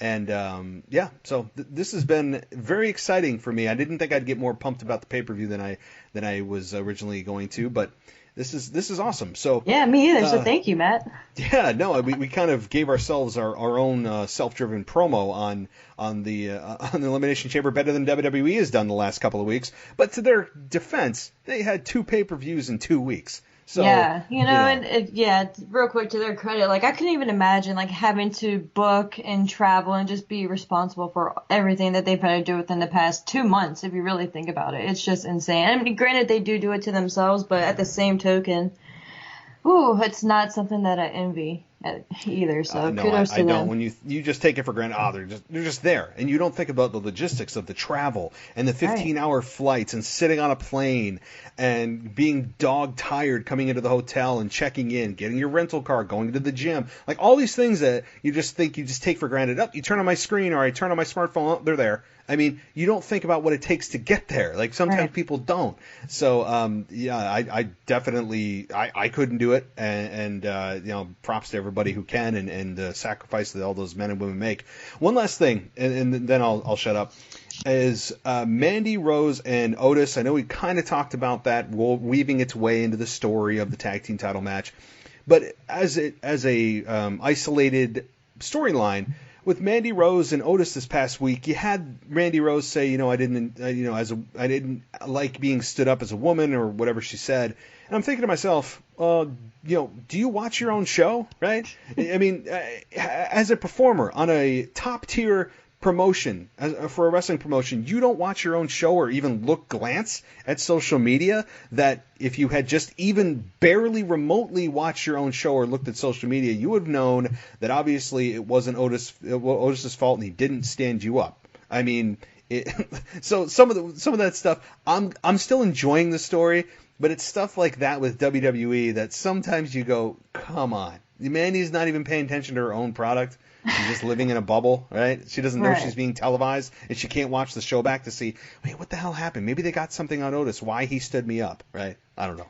Especially with questioning, like, what text, like she did, like, a couple weeks ago. Like, that right there would have made me go back and want to watch it. Not for nothing. Like, don't you want to see, like, how you come off on TV? Like, I don't know. Like, maybe, I guess maybe once you get to a certain point in your career, you don't care to look back at your segment, like, visually to see. But just, like, in the common sense world, like, you would think that she would look back and see what happened. And not for nothing, at least between then and now, it's been, 2 weeks? Like, we really are meant to believe that neither of them have actually, like, tried to speak to each other to actually figure out, like, what happened and where the miscommunication was. Like, that's my only gripe right now, is, like, I just want them both to acknowledge, like, something weird happened and just at least have that, like, come to Jesus moment, like, and the light bulb went off, like, hey, something fishy's going on here. Like, hey, how did Dolph know where we were? Like, how did he know when to show up? Like, if you're saying like, what text? Like, just things like that is where, like you said, WWE kind of, like, loses me in a sense. It makes me like, come on, like, really? Like, just a regular human being, like, not for nothing would want to know, like, oh, okay, well, what was the confusion and, like, where did it stem from? Just as a regular human being. So that's the part that, like, really, like, eats at me, because I want to continue to enjoy this and continue to play along with them, but, like, little things like that is what kind of, like, puts the cracks in, like, my belief. But this is, again, nothing new from WWE. They are just from the moment that I started watching wrestling, and obviously it wasn't as obvious. I wasn't watching wrestling with such a keen eye, 10, 15, 20 years ago. I was just kind of watching it as entertainment and as, like, whatever. But as I start to actually, get older and do this, especially for a podcast and so forth, you have to really, analyze it more than you normally would, watching like a movie or a TV show or whatever. But yeah, WWE has been guilty of this kind of stuff from just, the onset of their programming. And, when you talk about Mandy Rose and Otis, you're telling me, right, so, like, they never communicated at all. They only talk when the camera's on. They're like, okay, you guys can continue your conversation or go, right? I mean, that's a little bit unbelievable. And with Mandy Rose not wanting to see herself, I mean, like, you know, just a couple months ago, she was handing out magazines backstage about, you know, I'm on Muscle and Fitness or whatever the hell she was trying to promote.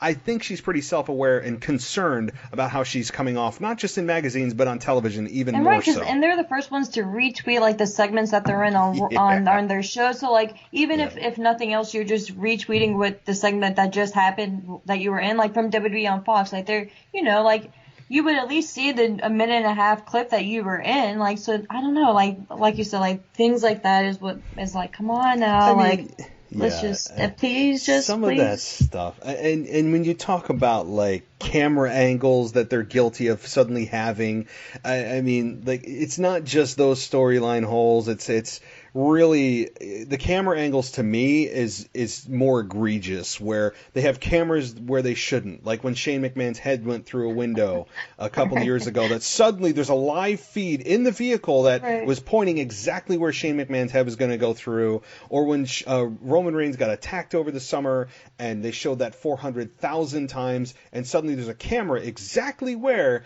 the crates were falling down and the scaffolding was falling down. Or even, honestly, I didn't even know this until it was replayed during the Super Bowl or around Super Bowl time in WWE, when Mankind and The Rock had their halftime empty arena match, and Mick Foley ended up using the forklift to pin The Rock with. There was a camera angle pointing down to The Rock as he was being pinned.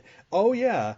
So WWE has been guilty of this for 20 years. I mean, so when I looked at that, I go, are you freaking kidding me? Like, you're telling me there's a camera in the forklift that Mankind just happened to use that, you know, was going to be the finish of the match, that positioned perfectly. I mean, so, like, WWE's been guilty of this forever, and they clearly don't give a damn. But, I don't know. It's that kind of, that annoys me even more.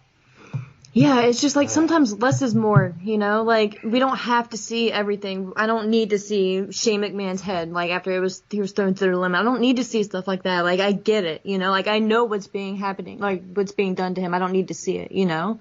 Like, just let us wonder.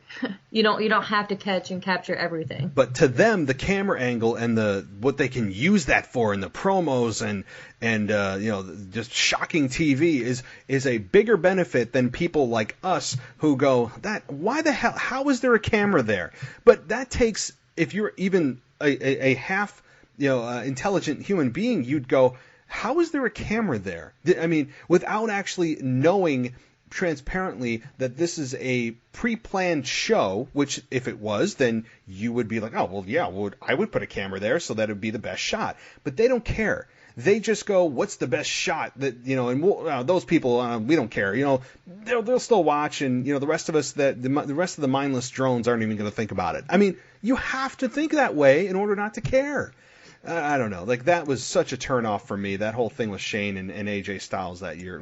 3 years ago or whatever it was? So, yeah. Yeah, I think it was. God. All right. Well, anyway, we ended on a positive note and then switched to the pet peeves of WWE production. But is there anything else that I missed? I don't know if I think I touched on everything, but, you know, obviously the pay-per-view's not covering everything, but I'm pretty sure that's everything Elimination Chamber wise. I'm pretty sure we covered everything. All the matches are there. Yeah. I don't know if do you think Undertaker's going to show up at Elimination Chamber? Yeah. No, I don't. All right, so, like, yes and no. As we were referencing earlier, with there being no quote-unquote top star, I could see them having him make a surprise appearance to kind of, like, treat everyone in attendance type thing. So it wouldn't surprise me if he did, but I don't think so. I think they're going to have AJ go over, clean, and then come out, brag on Monday Night Raw, and then that's when he shows up. So, yeah, if not immediately on the Raw following Elimination Chamber, then the following week. But, yeah, no, I don't think he'll show up tomorrow. Yeah, because I don't think he's done enough to provoke Undertaker. And he doesn't really need to, because he's already, like, established. He already did the chokeslam thing. Like, he's already did his part, essentially. Now it's just AJ bragging and just pretty much, like, making fun of Taker, or whatever he's going to do, just to call him out and then go from there. So I don't think it'll be tomorrow. Yeah, I wouldn't do it. I would just give AJ some credibility back after that just silly booking on Super Showdown. Get him back into the good graces of at least the hardcore fans. Get him back credible. Get him back threatening to possibly beat Undertaker at WrestleMania, although that's not going to happen anyway. I just very, very highly doubt it. It's the perfect combination for Taker at this point in his career, though. If you're going to have a guy carry a match and that, you know, is basically the anti-Goldberg of in-ring style to do the heavy lifting, where you can just sell, you just sell for that guy and carry 90% of the match because you're super limited. AJ Styles is the perfect candidate. For sure. He is the ultimate candidate for Undertaker to have at least a Shawn halfway Michaels decent for match. this generation. Exactly. You know. Yep. So smart on Taker's part if he's going to continue.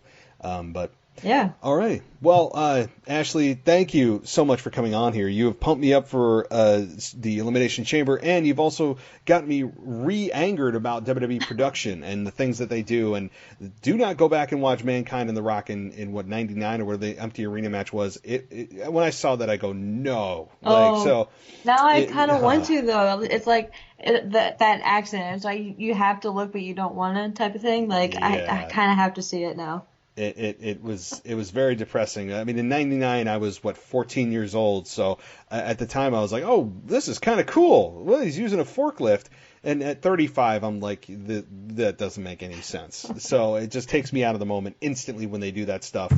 But all right, so Ashley, let everyone know where they can find you if they want to tweet at you during Elimination Chamber or at any other time. Yeah, feel free to give me a follow. I am at ASHMANNS. Very good, and we will be talking. Hang on, I'll get the date because I always forget as I pull up my calendar here. So it would be it'd be March 28th. So is that right? Yeah, March 28th.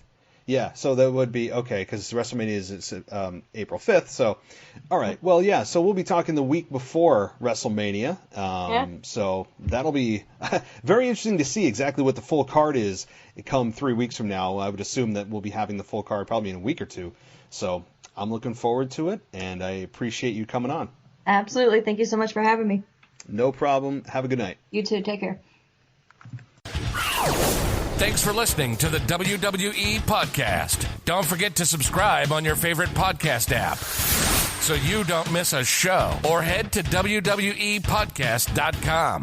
And for all of these shows ad-free, head over to patreon.com/WWE Podcast. Until then, we'll see you next time.